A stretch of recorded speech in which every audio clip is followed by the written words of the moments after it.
Opa! Chegamos! Vamos dominar o módulo 4 da CPA 20 e a gente vai passar sem medo aqui. Então vem comigo fazer esse resumo, esse mapa mental do módulo 4, parte 1 da CPA 20.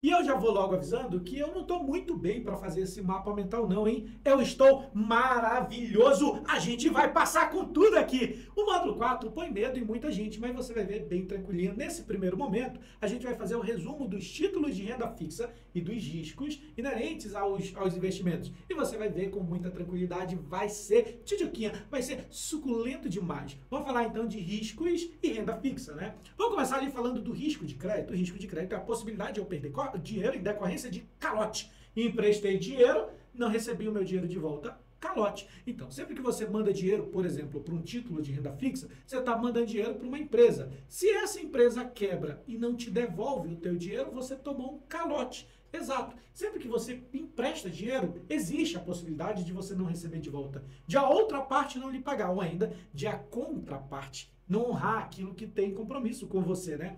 Bem, a possibilidade de você tomar calote, de a outra parte não lhe pagar, é o risco de crédito, tá? O risco de calote. Ah, você pode ter um calote total ou parcial, continua sendo risco de crédito. Lembra, importante isso aqui, ações não têm risco de crédito. Ações não têm risco de crédito. Eu sei, a gente está revisando aqui títulos de renda fixa, mas já guarda isso. Ações não têm risco de crédito, tá bom? Ok. Quais são os outros riscos que a gente vê? Bem, a gente vê, por exemplo, o risco de mercado. Olha só, o valor, o preço dos ativos, eles oscilam, né? E aí, imagina o preço de um ativo subindo, caindo, subiu, caiu, oscilou, fez um MM de mercado. O risco de mercado nada mais é do que a oscilação natural dos preços e das taxas, tá bom? Guarda essas palavras, ó.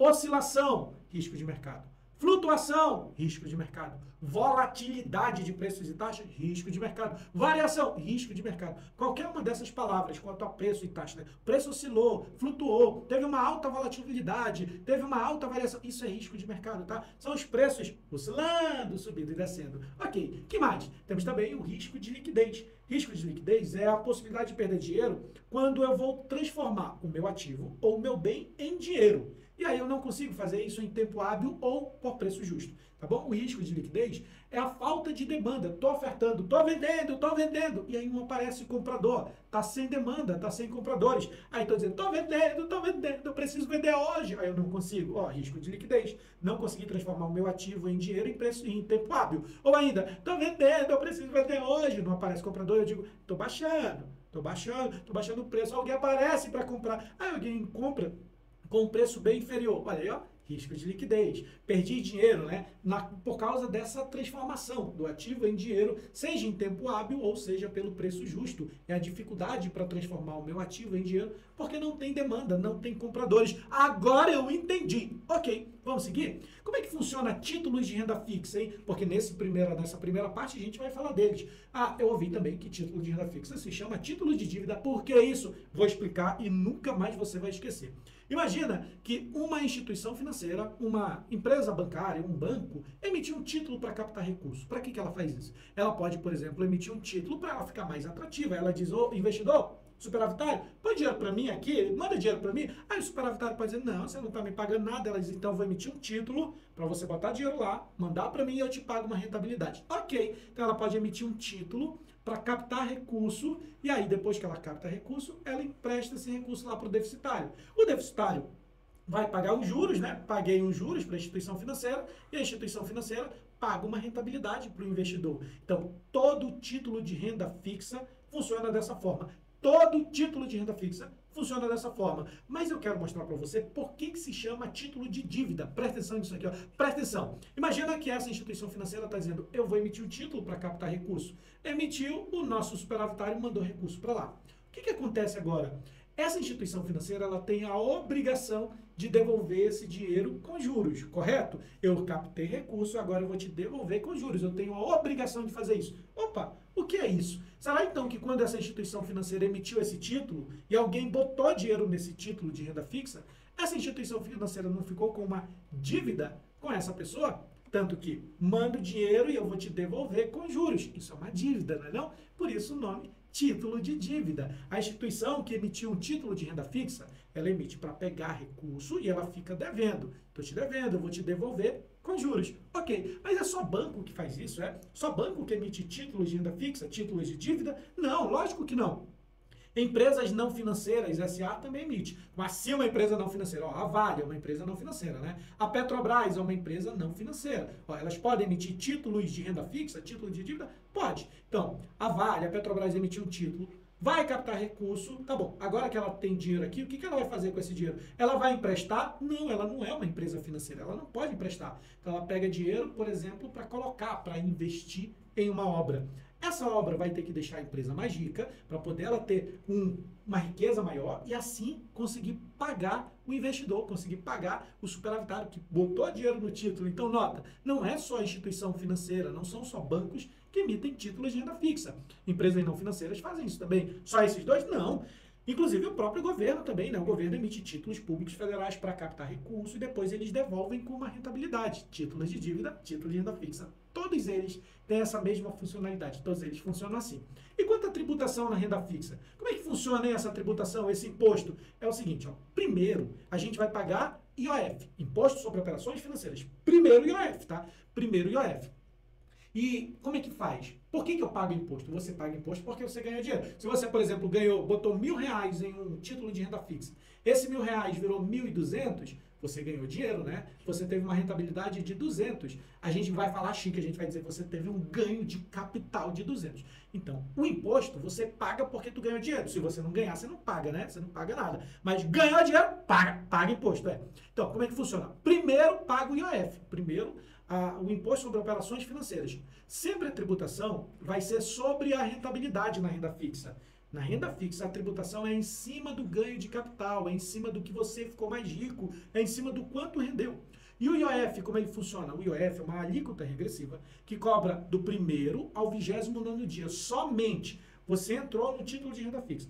Ficou 1, 2, 3, 4, 5, até 29 dias, você paga IOF. IOF paga. Tá. Depois de pagar IOF, paga-se imposto de renda, que também é uma alíquota regressiva. A diferença é que o IOF, você não precisa memorizar a tabela do IOF. Já basta saber como ele funciona, que é uma alíquota regressiva cobrada do dia 1 ao dia 29 de permanência.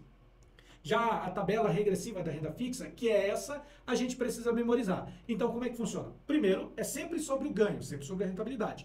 Agora, o que se cobra primeiro? O IOF. Depois do IOF, o imposto de renda. Mas tem um detalhe, o IOF é só até o 29º dia de permanência. Então, eu entrei num título de renda fixa, eu passei 17 dias. Como é que vai ser a tributação? Sobre o ganho, eu vou pagar IOF. Tá. Depois de cobrar IOF, também eu vou pagar o imposto de renda. Vou ficar nessa linha aqui e vou pagar mais 22,5% de imposto de renda sobre o meu ganho, sobre a minha rentabilidade. Então, primeiro IOF, depois imposto de renda. Ah, agora eu entendi. Mas e se eu entrar, por exemplo, num título de renda fixa e passar 30 dias? Bem, 30 dias já não paga IOF, né? Então, vai ficar isento de IOF e paga somente o imposto de renda. O imposto de renda sempre será pago nessa condição. Então, pronto, é assim que funciona. A tabela regressiva da renda fixa é essa daqui. E ela funciona assim, quanto mais tempo você passa, menos você paga. Então, você ficou num título até 180 dias, a tributação vai ser 22,5% sobre a rentabilidade. Você ficou de 181 a 360 dias em um título de renda fixa, a tributação é 20% sobre a rentabilidade. Você ficou de 361 a 720 dias de permanência, tributação 17,5% sobre a rentabilidade. E mais de 720 dias corridos, tributação 15% sobre a rentabilidade. Ok. Mas diz para mim, sempre eu pago imposto? Todo título de renda fixa tem imposto? É assim, ó. Pessoa jurídica sempre paga imposto. Pessoa jurídica não tem nenhum tipo de isenção ali nos títulos de renda fixa. Porém, pessoa física tem exceções. Quais são as exceções? Sempre que o título de renda fixa tiver ligação ou com imóvel ou com agro, ele será isento de tributação para a pessoa física. Então, coloquei meu dinheiro em um título que tem ligação com imóvel, por exemplo, no LCI. Coloquei meu dinheiro em um LCI, letra do crédito imobiliário. Bem, isento de imposto de renda para a pessoa física. Ah, coloquei meu dinheiro em um CRA. Ó, botei meu dinheiro no CRA, certificado de recebíveis do agronegócio. Tem ligação com agro, isento de imposto de renda para a pessoa física. E vou repetir mais uma vez, pessoa jurídica sempre paga. Então, na renda fixa, tem isenções para tributação? Tem. A pessoa física terá isenção se o título tiver ligação ou com agro ou com imóvel. Ah, agora eu entendi. Vamos começar falando dos títulos públicos federais, porque se a gente vai falar de títulos de renda fixa, a gente tem que começar por pela sopa de letrinhas, aquele que mais põe medo, né? Quais são os títulos de renda fixa que são emitidos pelo governo? Afinal de contas, dá pouco eu disse que o governo pode emitir títulos públicos, né? Títulos públicos federais, que são títulos de renda fixa. Primeiro que a tributação é essa que eu acabei de comentar, e aí, seguinte, quais são os títulos públicos federais? Temos ali, ó, LTN, LFT, NTNB principal, NTNB e NTNF. Tem um nome Nutella para eles, porque esse aqui é o nome raiz, né? Tem o nome deles lá no Tesouro Direto para facilitar a negociação com a população. São esses. O LTN, ele se chama Tesouro Prefixado. O LFT, Tesouro Selic. O NTNB principal se chama Tesouro IPCA+, o NTNB Tesouro IPCA+, com juros semestrais, e o NTNF Tesouro Prefixado com juros semestrais. Aí, então, facilita aí que tá meio complicado. Eu fico com medo quando eu vejo essa sopa de letrinha. Calma, jovem padawan, vai ficar fácil. Olha só, eu botei aqui em verde, ó, o LTN e o NTNF. Por que está em verde, hein? Porque os dois são prefixados. O LTN, esse que o tesão veio antes, ele é um título prefixado, assim como NTNF. Esse F me lembra fixado, prefixado. Então é o seguinte, ó, LTN e NTNF, eles são muito parecidos. A principal diferença deles é que o LTN não tem cupom e o NTNF tem cupom. Então, ó, dois prefixados, um com cupom e outro sem cupom. Ai, que legal. Tem mais? Tem sim. NTNB e NTNB principal. Como é que eles funcionam? Eu botei em azul para você ver. Eles protegem contra a inflação, eles protegem contra a alta do preço. Por quê? Como funciona a rentabilidade deles? Juros fixos, definido pelo governo, mais a variação da inflação. Então, eu sempre vou ganhar acima da inflação quando eu ponho meu dinheiro no NTNB ou no NTNB principal. Qual a principal diferença entre eles? É que um não tem cupom e o outro sim tem cupom. E o LFT? O LFT é o pós-fixado, tá? Pós-fixado, atrelado ali na Selic Over. Mas é só isso? Não, temos outros também. A gente fala do Renda Mais e também do Educa Mais. O Renda Mais é um título público federal que ele é destinado para o nosso momento de aposentadoria. E quando você coloca o dinheiro no Renda Mais, o fluxo de recebimento ele fica ali para os últimos 240 meses antes do vencimento. E o Educa Mais? O Educa Mais é um título destinado para o financiamento educacional. O fluxo de recebimento ele fica para os últimos 60 meses, tá bom? Antes do vencimento, logicamente. Vamos falar de outros títulos de renda fixa agora emitidos por instituições financeiras. Mas antes disso, antes de eu falar dos títulos, eu preciso falar do FGC. O FGC é uma espécie de escudo, segurança. Por quê? O FGC, o Fundo Garantidor de Crédito, FGC é Fundo Garantidor de Crédito. Primeiro, o FGC é uma entidade privada. As instituições financeiras se unem para criar o FGC. E aí, cada vez que a instituição financeira recebe o dinheiro, uma parte desse dinheiro que ela recebe, ela manda lá para o Fundo Garantidor de Crédito justamente para formar um patrimônio, né? Para formar um montante de dinheiro. No caso ali de uma instituição financeira vier a quebrar, por exemplo, aí você tem o risco de crédito minimizado, né? Ah, o banco quebrou, perdi meu dinheiro. O FGC vai lá e cobre várias situações. Então, o FGC, ele minimiza o risco de crédito de alguns títulos de instituições financeiras. Aí tem um detalhe. Primeiro, o FGC é das instituições financeiras. Então, ele só vai cobrir, ele só tem essa espécie de seguro para títulos de instituição financeiras. Mas é para todos? Não, é para alguns, é para a maioria, mas não é para todos, tá? Então, é o seguinte, o FGC é o seguro bancado pelas instituições financeiras. E ele tem uma cobertura normal, né, nominal, ordinária, até R$250 mil por CPF, por CNPJ e por instituição financeira. Mas ele é limitado a R$1 milhão e no período de 4 anos, tá? R$1 milhão em 4 anos. Essa é a cobertura ordinária do FGC. Lembrando que tem um título específico que se chama DPGE, Depósito a Prazo com Garantia Especial, que ali o FGC é de até 40 milhões. O limite no DPGE é 40 milhões, tá? O limite do FGC do DPGE é esse prazo. Essa aqui é a única exceção. Todos os demais títulos que são cobertos pelo FGC é até R$250 mil. Ok, dito isso, vamos falar desses títulos? Vamos começar ali pela poupança. A poupança tem FGC? Sim, a poupança tem FGC. Como é que funciona a tributação? Ela tem isenção de imposto de renda para a pessoa física. Por que, Ayrton? Porque a poupança ela tem ligação com agro e com imóvel. Quando você manda dinheiro para uma poupança, a poupança tem o que nós chamamos de exigibilidade, que 2/3 do valor que está ali na poupança tem que ser destinado ou para financiar o agro ou para financiar o imóvel. Então, se ele tem essa ligação, tem isento de imposto de renda para pessoa física. E aí, pegou essa? Beleza, então. Se o título tiver ligação ou com agro ou com imóvel, isento de imposto de renda para pessoa física. E a pessoa jurídica? Paga imposto. Sempre paga. Tá bom. Que mais, então? Que mais temos aí de características da poupança, né? Tributação isento de imposto de renda para pessoa física. A rentabilidade, ela leva em consideração a data aniversário, tá? Ela só vai ter a rentabilidade naquele dia do outro mês. Por exemplo, você fez um depósito no dia 16 do 2. Quando é que vai render? Dia 16 do 3, tá? É o mêsversário, é a data aniversário. Você fez um depósito numa poupança dia 27 do 4. Quando é que vai render? Dia 27 do 5. Sempre no mesmo dia, ó, na data aniversário, no mesmo dia, no mês posterior. Mas aqui tem um detalhe muito interessante que nós chamamos de datas críticas. Imagina que você fez um depósito, por exemplo, ou no dia 29, ou no dia 30, ou no dia 31. Um desses 3 dias. Vamos imaginar que o mês de maio, né? 29 de maio, 30 de maio ou 31 de maio. Quando é que vai render? Será que ele rende lá no dia 29 de junho? 29 do 6? Será que ele rende esse aqui no dia 30 do 6? Será que esse aqui rende no dia... Não tem 31 do 6, né? Então, quando que ele rende? Bem, seguinte, ó. Se você fizer um depósito na poupança numa dessas datas, dia 29, 30 ou 31, nós chamamos isso de datas críticas. Não tem rentabilidade nessas datas. Ô, meu pai, e agora? Se eu fiz um depósito nessas datas, o que acontece? Vai render no próximo dia 1º. Então, nesse caso, depositei no dia 29 de maio numa poupança. Quando rende? Dia 1º do 7. Depositei no dia 30 de maio numa poupança. Quando rende? 1º do 7. Depositei no dia 31 de maio. Dia 1º do 7. No próximo dia 1º, tá? Do outro mês. Não é desse mês seguinte, não. Nesse nosso exemplo, né? Maio, junho, é em julho, tá bom?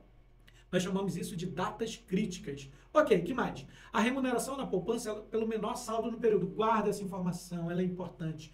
Remuneração na poupança pelo menor saldo do período. E a rentabilidade dela tem alguma ligação com a Selic? Tem, que é o seguinte, ó. A rentabilidade normal da poupança, ela é 6% ao ano, mais a TR. Aí tem gente que diz, mas eu não vou ficar o ano inteiro. Tá bom, então essa daqui que eu botei, ó, 0,5% ao ano, mais a TR. Ao ano não, perdão, ao mês, né? Opa, confundi. Aqui, ó, 0,5 ao mês, mais a TR. Aí, então eu não vou ficar um ano todo, então eu não quero saber quanto é ao ano, eu quero saber ao mês, tá aqui, ó, ao mês é 0,5 ao mês mais TR. Essa é a rentabilidade da poupança, tá? Ok. Para ser mais exato, é 6,18 a rentabilidade ao ano da poupança, mas não vem ao caso. Tá. Então, essa rentabilidade comum, normal da poupança é assim, normalmente. Porém, entretanto, todavia, se, eu vou até botar bem grandão aqui, ó, se a Selic, a nossa taxa Selic, ela for 8,5% ou menos, 8,5%, a Selic chegar ali, botar, peraí, isso aqui é Selic. Se Selic for 8,5% ou menos, por exemplo, 8,4%, 8,3%, 8,2% e vai descendo, 8,5% ou menos, o que acontece com a rentabilidade da poupança? Nesse caso, se a Selic for 8,5% ou menos, a rentabilidade da poupança vai ser 70% da Selic mais a TR, ou seja, ela piora. Ela não vai pegar aquela rentabilidade que a gente está vendo ali. Ela vai ser 70% da Selic mais a TR, ou seja, vai piorar, tá bom? Então, beleza. Então, a poupança ela tem ali ligação com a Selic para sua rentabilidade. O que mais? A gente fala também do LCI e do LCA. Letra do crédito imobiliário e letra do crédito do agronegócio. Outro título de renda fixa também emitido por instituição financeira. Tem FGC? Tem. Tributação? Isento de imposto de renda para pessoa física. Por que, Ayrton? Porque a letra do crédito imobiliário tem ligação com imóvel. Letra do crédito do agronegócio tem ligação com agro. E eu já falei, se o título de renda fixa tem ligação ou com agro ou com imóvel, é isento de imposto de renda para pessoa física. Aqui, o LCI tem lastro, tem garantia em imóveis, e o LCA tem lastro ou garantia no agro. Tá? O prazo mínimo do LCI, 12 meses. E o prazo mínimo do LCA, 9 meses. Então, eu entrei no LCI, posso sacar mês que vem? Daqui a 2 meses? 3 meses? Não, só daqui a 1 ano, daqui a 12 meses. Entrei no LCA, daqui a 9 meses você pode sacar, tá bom? Esses são os prazos mínimos para ir lá e pegar o teu valor de volta. Tem outro título emitido por instituição financeira, título de renda fixa, tem o CDB, que também tem FGC.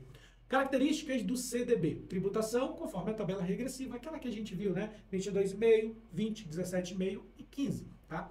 IOF e imposto de renda conforme a tabela regressiva. O CDB ele dá liquidez diária, então você pode ir lá e sacar qualquer dia. Tá? Qualquer dia útil você consegue fazer o resgate do teu CDB. E ele também tem liquidez no mercado secundário. No CDB, os riscos são risco de mercado, de liquidez e risco de crédito. Vamos falar de outro título de renda fixa emitido por instituição financeira, o RDB, que também tem FGC. Tributação, IOF e IR, conforme a tabela regressiva da renda fixa. Não possui liquidez no mercado secundário. Tá? O RDB ele não tem liquidez no mercado secundário. E o risco do RDB é só risco de mercado e risco de crédito. O RDB não tem risco de liquidez. Vejamos o próximo, letra de câmbio, que também tem cobertura do FGC. Então, nota que tudo que a gente trouxe até aqui tem cobertura do FGC. Ó. Esses dois têm FGC e são isentos aqui de imposto de renda para pessoa física. Já esses têm FGC e tem a tabela regressiva para pagar o imposto, normalmente. Aqui, ó, a letra de câmbio é igual ao CDB, normal. Só que o que muda é o emitente, o emissor, né? Quem emite a letra de câmbio é uma sociedade de crédito, financiamento e investimento, ou seja, é uma financeira. Tributação conforme a tabela regressiva, risco de mercado, liquidez e crédito. Vamos seguir, vamos falar agora do DPGE, Depósito a Prazo com Garantia Especial, que ainda há pouco eu havia comentado. O DPGE, Garantia Especial, ele tem uma garantia estendida, que vai até 40 milhões de reais, tá bom? É o único que tem a exceção quanto a esse valor maior para o FGC. Tributação, conforme a tabela regressiva, tem risco de mercado e de crédito somente e é destinado somente para o investidor final. Isso quer dizer que uma instituição financeira não pode adquirir o DPGE de outra instituição financeira. Basicamente é isso. Vamos seguir? Vou falar desses dois próximos títulos, que nota só, também são títulos de renda fixa, também são emitidos por instituição financeira, mas não tem FGC. Ó, não tem FGC aqui, ó, sem FGC e sem FGC. Eu fiz questão de botar aqui, ó, não tem o FGC, ó, sem FGC. Vejamos então. Tem ali a letra financeira, que é a tributação de imposto de renda, que é 15% fixo, tá bom? Aqui tem cota sênior e cota subordinada e o prazo mínimo é de 24 meses. Então, eu entrei numa letra financeira, quando é que eu saco o meu dinheiro? No mínimo em 24 meses. Não tem como sacar antes. Prazo mínimo, 24 meses. Não possui resgate antecipado, então tu não tem como ir lá e sacar o dinheiro antes de 24 meses. Beleza? Lembrando, letra financeira não tem FGC. Assim como o COI. O COI também ele não tem FGC, tá? Apesar de ser também um título emitido por instituição financeira, não tem FGC.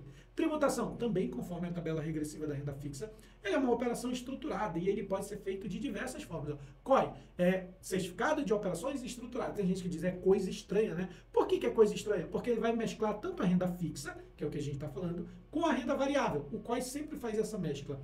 Além disso, apesar de ter uma parte de renda variável, ele tributa conforme a tabela regressiva da renda fixa. Olha aí, ó. Então, o COI ele sempre vai ser estruturado ou em forma de VPN ou VNR. VNP, na verdade, VNP ou VNR, é valor nominal em risco ou valor nominal protegido. É isso. O COI ele tem um documento que é obrigatório, é o DI, tá? O DI é obrigado em COI e quando você entra no COI, você tem que receber o DI. Porém, se você é um investidor profissional, o COI ele não precisa entregar o DI. O DI só vai ser destinado a investidor de varejo ou investidor qualificado. Qualificado também. Agora, se for um investidor profissional, está dispensado o COI de entregar o DI. Então, só um momento aqui para a gente fazer esse mini resumo dentro do resumo. Títulos de renda fixa emitido por instituições financeiras. Poupança, LCI e LCA. Tem FGC e tem isenção de imposto de renda para pessoa física, porque tem ligação com agro e com imóvel. Tá. Títulos de renda fixa emitidos por instituição financeira, CDB, RDB, letra de câmbio e DPGE. Todos eles têm um FGC, lembrando que o DPGE tem uma garantia estendida e todos eles têm tributação conforme a tabela regressiva da renda fixa. Ok. Que mais? Títulos emitidos por instituição financeira, mas sem FGC. Nesse caso, letra financeira e o COI. Beleza? Ok, Ayrton, entendi. Vamos seguir? Vamos, porque tem outros títulos de renda fixa que são emitidos ou por companhias securitizadoras ou por empresas não financeiras. Vejamos ali aqueles que são emitidos por companhia securitizadora. Um detalhe, companhia securitizadora não é instituição financeira. Se não é instituição financeira, eu já sei, não tem FGC. Assim como o título público federal também, que é emitido pelo governo, né? Não é uma instituição financeira, não tem FGC. Companhia securitizadora pode emitir CRI ou CRA. O CRI e o CRA são certificados de recebíveis. O CRI é certificado de recebível imobiliário e o CRA certificado de recebível do agronegócio. Bem, eu já disse, não é emitido por uma instituição financeira, não tem FGC. Mas tem um detalhe aqui. Certificado lastreado no agro e certificado lastreado em imóvel, opa, tem isenção de imposto de renda para pessoa física. CRI-CRA, isenção de imposto de renda para pessoa física porque tem ligação ou com agro ou com imóvel. Vejamos o que mais. Títulos emitidos por empresas não financeiras, por empresas SA, né? Sociedade Anônima de Capital Aberto. Bem, se é uma empresa não financeira, já sei, não tem FGC, ó, sem FGC. Quais são esses títulos? Nota promissória, que não tem FGC, e a tributação aqui é conforme a tabela regressiva. Nota promissória não tem garantia nenhuma, tá? Não tem garantia. É um título de curto prazo, visto que o prazo de emissão é de 30 dias no mínimo e no máximo 360 dias. Lembrando, esses dias são dias corridos. E ele é contado a partir da emissão do título, tá bom? Ok. Que mais? Temos outro título, a debenture. Também é um título sem FGC, também é um título emitido por uma empresa SA não financeira para captar recursos, como todos os demais títulos de renda fixa. Porém, a debenture, ela pode ter uma garantia real, não significa que ela terá, mas ela pode ter. Quais são as garantias que podem ser atreladas a uma debenture? Garantia real, garantia flutuante, quirografária e subordinada. Sendo que a garantia real é a mais segura e a garantia subordinada é a menos segura. Quanto mais seguro você está no título, menos retorno você exige. Quanto menos seguro você está, mais arriscado é e mais retorno você vai exigir, tá? A debênture é um título de médio e de longo prazo, enquanto que a nota promissória daqui é de curto, né? A debênture, ela pode ter a modalidade simples, conversível, permutável ou incentivada. E aqui tem um detalhe. Debênture incentivada, ela tem uma característica específica, que é o seguinte: o recurso que a empresa capta via debênture tem que ser destinado para uma obra que vai deixar um legado para o país, uma obra de infraestrutura que vai deixar um legado para o país. Por exemplo, construir um porto, um aeroporto, construir uma rodovia, ampliar a malha elétrica, algo que vai deixar um legado para o país. E aí, nesse caso, pode ser emitida uma debênture incentivada. Qual é a característica da debênture incentivada? Isento de imposto de renda para a pessoa física. Então, se você é pessoa física e põe dinheiro numa debênture incentivada, não paga imposto de renda sobre o teu ganho, tá? Então, a tributação em debênture, conforme a tabela regressiva da renda fixa, exceto as debêntures incentivadas, que elas são isentas de imposto de renda. Agora sim, que maravilha! A gente detonou renda fixa, a gente viu os riscos, a gente entendeu o FGC, a gente sabe agora de tudo. Não passamos apuros aqui. Ok, mas antes de continuar, olha, vai lá e segue as nossas redes sociais, segue o YouTube da Gama de Ensino, Instagram, tanto da Gama de Ensino quanto o meu, Ayrton Gama JR, LinkedIn, TikTok. Lembrando que o mapa mental é um auxílio, vai lhe ajudar a trazer à memória os principais pontos, mas ele não substitui as aulas. Faz simulado que ajuda demais. Te vejo na próxima.